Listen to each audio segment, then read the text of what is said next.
Not on a Sunday.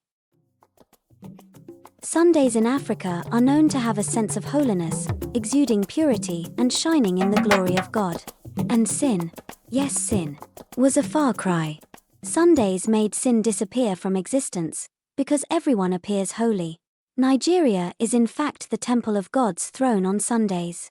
In some Nigerian homes, even playing secular music like Era Star's Bloody Civilian or Rick Hassani's Thunder Fire You on a Sunday meant you were automatically a candidate of hell with no plea for mercy because God might have permanently erased your name from the book of life without reversal.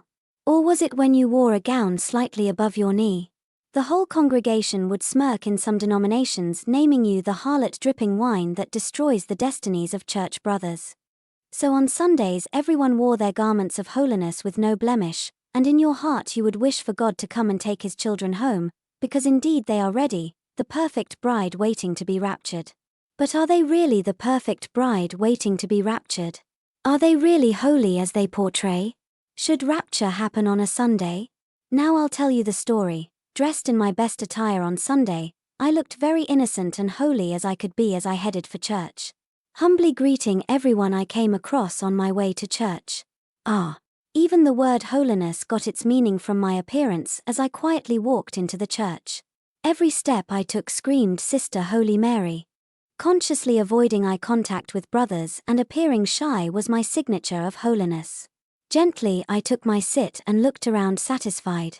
I was amongst the first people that came early to church. The pastor would be proud of me and I would be used as a good example to others in church, I prided myself.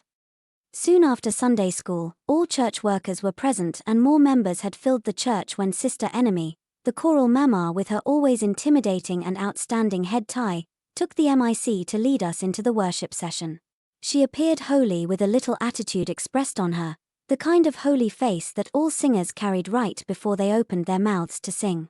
Her voice made angels to bow and gave her free pass to stand before God and sing. People fell under anointing, weeping and crying, even Sister Enemy wept while worshipping, but to me it felt like a charade.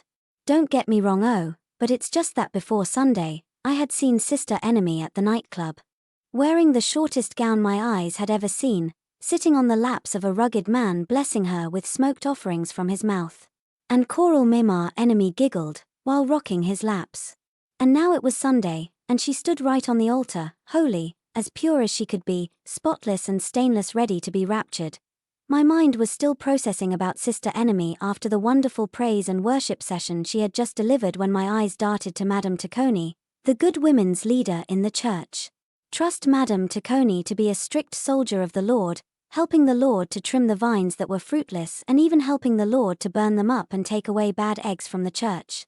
As if she was herself perfect, to the church, she was perfect, and on Sundays she appeared the holiest in church. Even the pastor's wife learned about holiness from Madame Tacconi.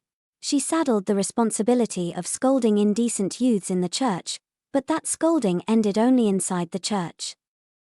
Madame Tacconi was an entirely different person to her children. She allowed her daughters to wear the skimpiest dresses. What about her sons? They wore the craziest jeans, some even smoked prohibited substances. When it comes to her children, her morality dies. She in fact encouraged their bad behavior by aiding them or shielding them from people who tried to caution them. One such occasion was when Chacha, her teenage daughter, got pregnant. Madame Tacconi forgot about the holiness sermon she preaches to youths every Sunday and took her daughter to do abortion. Yet it was a Sunday and Madame Tasty was there sitting in the minister's forum feigning holiness.